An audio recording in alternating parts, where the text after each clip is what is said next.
Unrest burns in Baltimore, the latest on riots that have the city under a state of emergency tonight. Hear parents' priorities for where they want to see school funding money spent. We'll check the situation in Nepal, where there's a frantic search for earthquake survivors. Plus, what caused a major sewage spill in the Kansas River, and how Marysville hopes to hit a high note with a special symphony among nature. Good evening, I'm Melissa Bruner. And I'm Ralph Hipp. Welcome into our news here at 10. The governor of Maryland tonight declaring a state of emergency in Baltimore and has activated their National Guard to help keep the peace. The city erupted in riots this afternoon, just hours after the funeral for Freddie Gray. Freddie Gray is a man who died of a spinal injury that he received while in police custody. Police so far have said they do not know how that injury occurred. We have seen tonight officers injured. We have seen fires set. We have seen rocks thrown from both sides. A developing situation, and we take you first tonight to Craig Boswell. He is live in Baltimore with the latest on, again, what is a developing situation there tonight.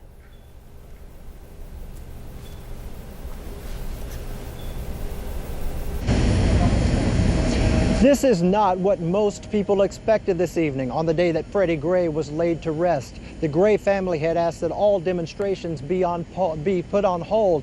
They're sending out a message this evening. They want the violence and the vandalism to stop as clashes with police continue to pop up across the city. Baltimore burned as rioters filled the streets that had seen peaceful protests for more than a week. Police were pelted with rocks as young people, bent on violence, set fire to patrol cars and a pharmacy they had already looted. At least 15 officers were injured in the melee. The governor had seen enough. I have declared a state of emergency. These acts of violence and destruction of property cannot and will not be tolerated. The riots began just hours after a funeral for Freddie Gray. The 25-year-old died April 19th of a spinal injury he received during his arrest a week before. The service was an outpouring of grief and anger. We will not rest until we address this and see that justice is done. Get your black self up and change this city. City leaders and clergy continued their call for calm. They say they're using every possible resource to end the violence. Baltimore's mayor called the rioters thugs and announced a 10 p.m. to 5 a.m. curfew beginning Tuesday. This preliminary curfew will last for 1 week and be extended as it is necessary. Police reported several arrests as looting continued into the evening. The mayor said calm will return to Baltimore and the thugs who broke the law will be brought to justice. Baltimore city schools are now closed tomorrow, and a citywide curfew begins at 10 o'clock tomorrow night. Live in Baltimore, Craig Boswell. Now back to you. Also, tonight's Orioles game was postponed. Craig Boswell, thanks for the latest in Baltimore, and we'll keep you updated throughout the night on WIBW.com. Topeka Public Schools officials are asking for your help in how to best allocate resources in the wake of block grant funding. They say will cut funding by millions. Justin Surency has that story from a community meeting tonight. Justin? Melissa, from music and fine arts to student activities and school resource officers, it seems like nothing is safe from a possible cut within the 501 school district. Tonight's community meeting at Topeka High School helped school board members get a feel for what matters most. USD 501 Topeka Public Schools District is staring at $3.5 million less in the next 3 years after state lawmakers passed the block grant funding bill in March. What are we going to preserve in Topeka Public Schools? What can we look at trying to save, and then what do we need to eliminate? And really it involves our community telling us what's important. Some of the items discussed included reducing administrative staff, cutting back on new sports programs at middle schools, and reducing some extra days within the school district. And we have an athletic director that holds many hats and does a lot of stuff. And if you eliminate his position, and they were talking about redistributing his duties to our assistant principal, who's also very busy, you know, that's just going to really turn things upside down. The block grant funding system redistributes the way dollars are allotted over the next 2 years, but some lawmakers feel a change needs to happen now. This is a really sad day. To see what is happening to our school districts and to feel like there's not anything I can do about it right now. It's not working. They need to face that, and they need to do something about it. From raising property taxes to cutting out-of-district student enrollment, public schools across the state are finding ways to combat the effects of block grant funding. But Dr. Ford says her district, including schools like Topeka High School, will face unique challenges when searching for extra dollars. It's going to cost you more to educate a child that's 77% free and reduced and in a wealthy district. Disappointed as a Kansan that this is happening to our state, but we'll get through it. I mean, we'll figure out a way and make it through it. Dr. Ford says the school board will use the responses from the public in their budget decisions. 2 more meetings will be held this week, one at Topeka West High School tomorrow at 6 and another at Highland Park High School at 6 as well on Wednesday. 6 o'clock both evenings. Justin, thank you. The city of Topeka does want to know what you think about the future of the Heartland Park racetrack area. 2 public meetings are set on that issue this week to get feedback on the plans to issue $5 million of STAR, those sales tax revenue bonds, to purchase the racing facility and improve the area around it. The first one is 6 o'clock tomorrow night. That'll be at the library. And the city says the plan lets them pay off debt and contract with a private entity to manage the Heartland Park facility. District 7 Councilwoman Elaine Schwartz is polling her constituents about the issue. She sent a note with her quarterly newsletter asking for a yes or no reply to those. She said she received more than 30 responses in a couple of hours. The council could vote on the Heartland Park proposal as soon as the 5th of May. It was a power failure that allowed more than 3 million gallons of raw sewage to seep today into the Kansas River. The city reports sewage had seeped downstream of the South Kansas River pump station at 2400 Northwest Waterworks Drive. The leak began around 1 o'clock Friday afternoon, wasn't spotted until noon Sunday when a city employee noticed how unusually low the flows were. The city's investigating why its backup power supply failed, causing issues with the remote monitoring they do on that. You're advised to use your normal precautions when accessing the river, such as immediately showering and shampooing your hair. Wash all your clothing, thoroughly cooking any fish caught from the river. The city continues to monitor the bacterial counts. A white supremacist accused of killing 3 people near 2 Kansas Jewish centers says he's ready to plead guilty to the charges to avoid a lengthy trial. Frazier Glenn Miller told the Associated Press in a phone call from jail today that he does not have long to live and wants to have his day in court. The 74-year-old from Aurora, Missouri is charged with capital murder in the April 2014 shooting deaths of 69-year-old William Corporan, his 14-year-old grandson Reed Underwood at the Jewish Community Center of Greater Kansas City in Overland Park. He's also accused of killing 53-year-old Terry Lamano at a nearby Jewish retirement home. Miller told the AP he executed the attacks but was not aware none of the victims was Jewish. An early morning break-in and assault sent 1 person to the hospital and has a man behind bars on attempted murder charges tonight. Officers arrested 20-year-old Aaron Darnell Green. Green was booked on charges including attempted murder, aggravated battery, aggravated assault, aggravated burglary, and criminal threat. Police say today's incident was a continuation of a disturbance at the home yesterday. TPD called just after 6:30 this morning to 2100 block of Southeast Turnpike. Police say Green broke into the home of his former girlfriend. They say he was armed with a knife, assaulted the woman and another man in the home. The woman was taken to a local hospital with non-life-threatening injuries. Kickapoo Tribal Police are searching for a person whom they described as being armed and dangerous. Police say 32-year-old Tyler Tiger Banks is wanted regarding a home invasion that happened Friday afternoon at a home on the Kickapoo Reservation. Police say 1 male victim at home when they arrived, but Banks and 2 other suspects had fled. Officers arrested Wesley Banks Saturday. Those charges are aggravated assault, causing criminal damage, theft, and criminal theft. Andrew Darnell was booked yesterday on aggravated battery charges. So if you know where Tiger Banks is, you can call Kickapoo Tribal Police 436-3665. The state of Kansas's sexually violent predator program is the focus of an audit that's due out on Tuesday. The program commits sex offenders to involuntary treatments after they serve their prison sentences. Supporters say it keeps dangerous offenders off the streets. Some lawmakers, though, express concern about the cost and seeing the population balloon. The report will compare Kansas's programs to those of nearly 20 other states and D.C. The state says the program has grown to 258 offenders since it began in 1994. Only 3 have been released. The death toll has passed 4,000 tonight, including at least 4 Americans in Nepal. In Kathmandu today, rescuers worked frantically, digging through mountains of rubble with shovels, even bare hands, trying to find survivors. They fear many more are dead and injured in remote villages still cut off from help. The quake struck just before midday Saturday. Tens of thousands of people are sleeping in makeshift camps, some of them homeless. Washburn University will hold a vigil for those affected by the earthquake 6 p.m. Wednesday at the bell tower on campus. 9 students from Nepal are studying at Washburn. A Kansas community seated its first female mayor tonight. Carla Grun took her oath as mayor of Marysville. She previously served on the city council. An accountant by trade, Grun says she wants to lower the mill levy to make Marysville more attractive to visitors and families.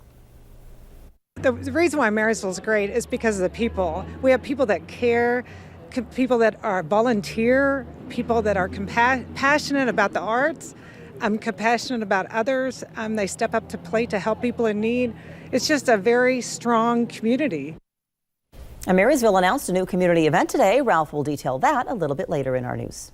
We will indeed. A number of people using their seatbelts in Kansas is at an all-time high. Transportation Chief Mike King says 86% of drivers and front seat passengers in Kansas are buckled up. That's up 5% from last year and up from 61% back in 2003. That's when Kansas implemented the Click It or Ticket education enforcement campaign.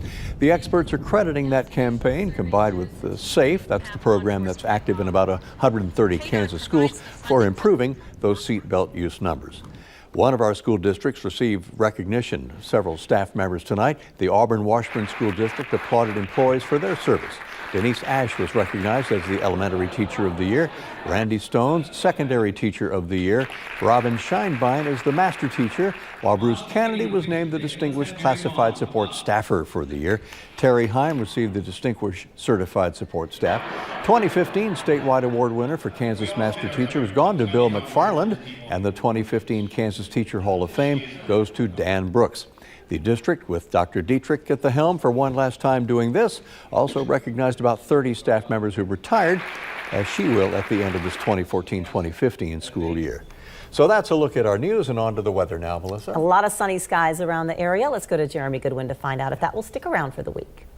Hi, Ralph and Melissa. We will see more sunshine all week long. Temperatures close to 70 the next few days. Here's a look at the latest on the Capitol Federal Live Storm Tracker. We are rain-free and staying that way tonight and the next several days as well. Our current temperature officially at Billard Airport, 52. Under a mostly clear sky, it is going to be dry all night.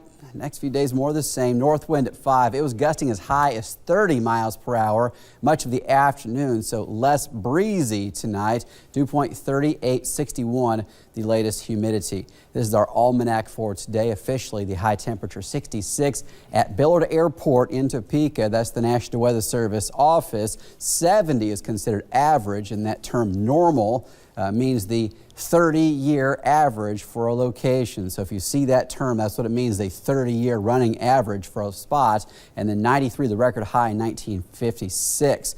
Temperatures now, Topeka with 67, or the high today made 67, Manhattan 66, Emporia was 65. Now we're falling off into the upper 40s and lower 50s for the most part. Hiawatha, the warm spot at 57. And our wind speeds, again, they were gusting as high as 30 miles per hour much of the afternoon from the north and northeast. Now the strongest wind we can find on the board is Salina at 7 miles per hour. That's not scary. North wind in Emporia 6, Topeka 0. Now when the winds become calm under a clear sky, the temperature can drop very quickly, and tonight we're likely to see those lows in the lower 40s, below average for this time of the year again. Across the state, here are the temperatures now. Liberal and Dodge City were closer to rain showers today. That kept the temperature down much of the afternoon, and you can still see that rain extending from the Tulsa area over through Oklahoma City to Liberal, and this area of rain extends just past Dallas, Texas,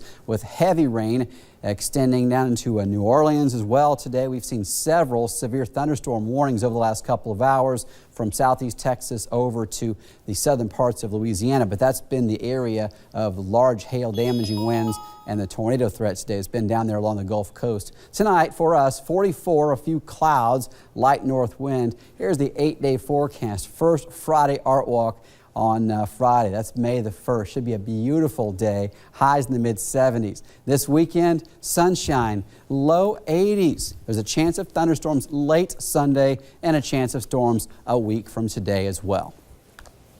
Thank you, Jeremy. We appreciate the update on that. We have sports coming up. We'll find out if the boys in blue could bounce back against the White Sox. And your scores and highlights are coming up later in 13 Sports. We will have that for you shortly and tell you how symphonic music could soon be coming to be playing along the Oregon Trail. More on who will be playing that and where they'll play. You get a little hint right there. When 13 News at 10 returns right after this. You're watching 13 News at 10 with Melissa Bruner and Ralph Hipp. 13 News, Kansas News Leader. You're watching 13 News, Kansas News Leader. We have word tonight about a big new event on the Northeast Kansas arts scene. It will not be held in Topeka, but the feature attraction is the Topeka Symphony Orchestra, ready to hit the road this fall, heading to Marysville. Marshall County has often mentioned, why don't we have our own open-air symphony concert in Marysville? When someone comes without, you say, keep talking. Monday's official announcement of the OOOT marks a little more than 4 months now till showtime. Topeka's conductor, Kyle Wiley-Pickett, says the time is perfect for the orchestra to head outdoors. It's a terrific site, and it's a very natural site for concerts, like a natural amphitheater. The orchestra will be out there on the stage, and people can bring their blankets and their chairs and sit on the grass and have a picnic and listen to some great music. Its prime trustee is also producer of Orchestra on the Oregon Trail, John Schwartz, and he says this unspoiled wonder of nature near Marysville has a rich arts potential for the future, too. This is the spot on Labor Day weekend where the stage will literally be set for the Topeka Symphony Orchestra at Alcove Park. There's this 80-foot high cliff, this rock wall, and that'll help push the sound out to the crowd, while over here, the violins and other instruments will be protected from the sun by an amphitheater tent. That beautiful venue is Marshall County's wonder of nature and history, the Alcove Spring Historic Park, 250 acres 7 miles south of downtown. It's a largely undeveloped, primitive park that's beautiful, and it's gaining the attention rapidly now by the National Park Service, so it coincides beautifully with the concept of this event. Tickets to see Topeka's Symphony in OOOT, its orchestra on the Oregon Trail, go on sale this Friday, May 1st. WIBW-TV will be one of its major sponsors, as there are many more who are really helping out in a big way. You can find a link to learn more about the event at WIBW.com. Teams from all over Kansas teed off at Topeka West's Invitational this Monday. And some looks at the winners are coming up for you. Plus, Seaman and Hayden got to meet on the field at the K. See if Hayden would stay perfect on the season next.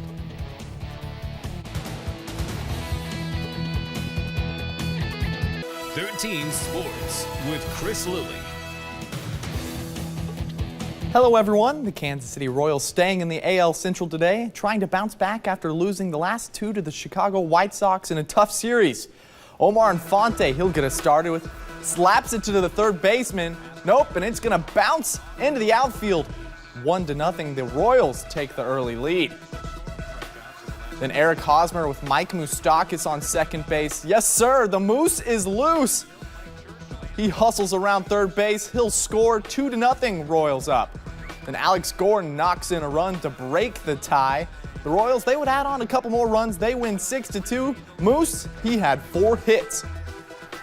And the undefeated Hayden Wildcats versus the Seaman Vikings. Ryan Zefferjohn, KU commit. Brogan Heinen, K-State. Sound fun yet? Well, throwing it's at Kauffman Stadium. Always fun getting to play on the big league fields. And with 2 tough teams, prime time. Ryan Zefferjohn on the hill for Seaman. He retired 7 straight on strikeouts. He had 10 strikeouts through the first 4 innings, and that's what he would end with. And in the second, though, Hayden gets on the board as Connor Schumacher drives one deep to right field. Back, not quite. It'll fall. That brings in a run. 1-0, the Wildcats go up. And then Reed Fair with a hit for Seaman.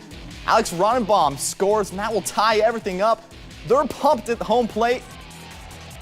And Derek McGreevy with the clutch hit for Hayden. Hayden wins 3-2. Brogan Heinen had 4 strikeouts. 13 Sports' Jonathan Deutsch with a big pitching matchup and the playing at the K. Biggest stage here at Kauffman Stadium. The top two teams in the Centennial League brought out their aces. Ryan Zefferjan for Seaman High, Brogan Heinen for Hayden. This game came down to some timely hitting and excellent pitching. It was a battle today. I thought Zefferjan threw a fantastic game against us. Brogan matched it out there, and back and forth. We just got a couple timely hits when we needed it. I thought he was dominant today. Outside of 2 two-out walks that led to 2 of their 3 runs. Hayden gets 3 base hits off of them. They just happen to be very timely. I think I threw all right, but Heinen, it was a good pitching matchup. We knew it was going to be, and it was a good matchup from the beginning. Zeph's probably the best pitcher I've ever faced. Against him, you got to throw strikes and kind of just tell yourself to be better than him, I guess. Be more efficient. Being able to see the huge stadium, just like the big leaguers play here, and it's just it's a great experience. It's nice. It's the best conditions you'll probably ever see. It's the environment's the best part. Just being able to see all these seats in the stands and stuff. It's insane. It's awesome. I mean, we were out there messing around in the outfield. I think that thing's softer than my bed at home. In the bottom of the 7th inning, Jacob Head took over for Brogan Heinen and got the Wildcats out of a bases-loaded 2-out jam. They leave Kauffman Stadium with a 3-2 win and keep their undefeated record intact. From Kansas City, Jonathan Deutsch, 13 Sports. Thanks for that, Jonathan. Last time out, Washburn Rural, the golf team got close to setting a state record on the golf course, and they didn't lose a step today at the Topeka West Invitational. The Junior Blues' Andrew Beckler would shoot a 104 in 27 holes. Teammate Lucas McCullough right behind him at 106. Siemens' Jalen Heald at 115. 22 teams competed for the Topeka West Invitational. Rural wins the invite and the city title. That's 4 straight for Beckler. The Junior Blues ran away with it. Ryan Clatterbuck, Cody Dillon, and Parker Beal with solid days, and he points at the camera. He knew it was good. Shawnee Heights' Mitchell Lummis finished in 3rd place. Congrats to all of them. And Seaman came in 2nd in the city championship with 508 scores. Shawnee Heights at 516, Hayden at 527, Topeka High 566, and Topeka West at 660. Lots of fun golf throughout the day, and that's Mitchell Lummis. Right there on your screen, the 3rd place finisher from Shawnee Heights. And that's it for sports. Ralph and Melissa, back to you. Monday Night Sports. Chris, thank you for the update. And Jonathan, too, from the K and the high school A lot teams. going That on. was awesome. We're going to find out what the weather has in store for the rest of our week when we check with Jeremy next. This is your 13 weather forecast. Temperatures will be chilly tonight in the lower 40s. We're expecting to see a mostly clear sky. There's the view from Manhattan, the Flint Hills Discovery Center. No precipitation in the area tonight. Low of 44 with a light north wind. Tomorrow, sunny and 70. We'll see mid-70s and sunshine the rest of the work week, possibly seeing some thunder showers Sunday and Monday. Thank you, Jeremy. And thanks to all of our friends who love 13 News in Marysville. We had a wonderful day with you up there. And we're getting down to the final days of The Late Show with David Letterman, and Scarlett Johansson is his guest tonight. Stay tuned for that, and we'll see you tomorrow. Bye-bye. Get the latest news, weather, and sports on WIBW.com or follow WIBW on Twitter and Facebook. WIBW-TV, Heartland Regional Emmy Award for Evening Newscast.